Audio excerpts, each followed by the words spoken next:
Hi, Guadalupe County. This is Charla, County Extension Agent for Family and Community Health with the Texas A&M AgriLife Extension Service, coming to you today to share my recipe for our Family Food Challenge for this week.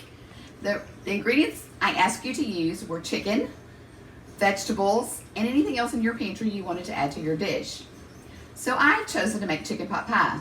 This is one of my favorite recipes and an easy go-to in my house. When I'm not sure what to fix for supper, a lot of times I pull this recipe out. I'm not sure my husband's as crazy about it as I am, but at least it gives us a hot, nutritious meal to eat at night. So let me tell you what's in the recipe. First, I use 4 tablespoons of butter and 4 tablespoons of flour, and this is going to start to make the gravy I'm going to need to make the inside of the pot pie. And I'm going to use chicken broth in there to have, because that's a little more flavoring. Then I'm going to use some thyme and some black pepper, and that's going to become our sauce. The other parts that are inside of it is I use a can of chicken, which I put in my strainer and kind of shredded it up. Then I poured over it my peas and carrots. And last, I take 2 potatoes about this size and peel them and chop them up and put them in here. So in here I already have my potatoes, my peas, my carrots, and my chicken. The last thing you have to have is some kind of pie crust, and I like to go this route, buy store-bought, and this makes a really good pie crust. You are certainly welcome to make your own, but like I said, I find this to be really good and easy to work with. So now I'm going to start to assemble this, and I will show you the steps as I go about. Okay, so you can see from here, I've started to make the gravy that's going to go inside my pot pie. I melted my 4 tablespoons of butter, and I added my 4 tablespoons of flour, and you'll see it's a thick mixture.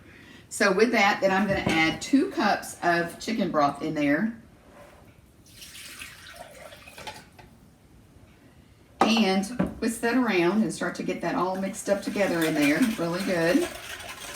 And then this is going to go back in the microwave so that it starts to thicken and becomes a pretty thick sauce that's going to go in the middle. And then once I get it thick, I'm going to add my seasonings and the rest of my things, my vegetables and my chicken to go in it.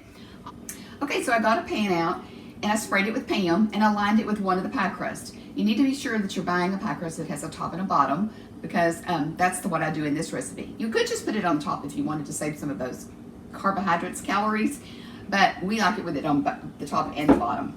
So then I'm going to go over here where I've gotten my flour and my butter, and I've added my 2 cups of chicken broth here, and I'm going to start working on thickening this in the microwave. Then I'm going to add some seasonings to it, and then I'll add my potatoes, peas and carrots, and chicken in there, mix that all up, and pour it into the crust and top it. So I will come back when I get to that step and show you the next one. Okay, so now I've got my gravy ready to go. You can kind of see it in the bowl. I've mixed the butter and the flour and the chicken broth, and got to have a gravy. And I'm going to use 1/4 of a teaspoon of the thyme and 1/2 of a teaspoon of pepper.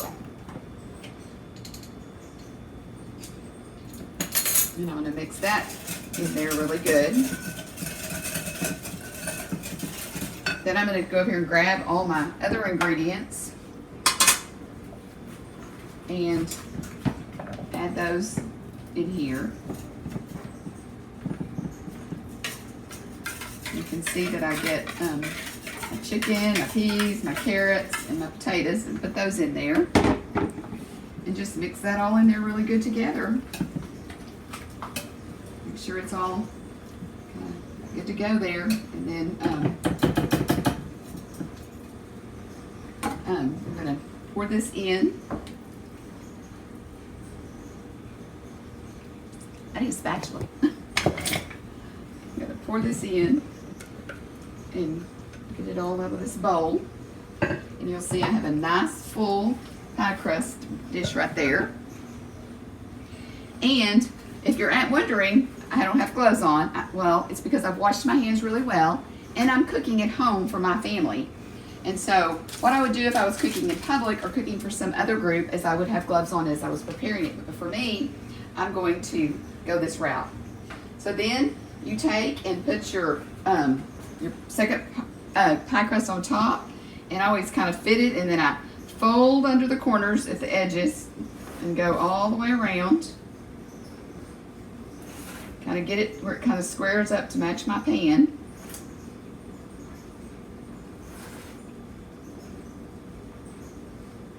you know, so that everything, oh, it's covered kind of all the way around. Then I go back and kind of push it down in there to kind of seal it off so it all stays down in there. And then this is what's going to go in the oven. I'm going to cook it at 400 degrees for 40 minutes. Okay, so now we have our finished product. You can see that I just pulled from the oven. Our chicken pot pie has a really pretty brown flaky crust. And so that you can see the inside of it, I'm going to plate one of our plates tonight. So you cut around in there and put it out on the plate, and you have all these wonderful vegetables and crust and everything here that goes with it. And so, like I said, it's a healthy dinner. It's got lots of fruits and it's got lots of vegetables. It didn't have fruit. Fruit might be a great side to give you a side dish or something to go with this to add some additional healthy foods and nutrition to this meal. But good luck. I hope you have fun trying this, and I look forward to seeing what your family has created.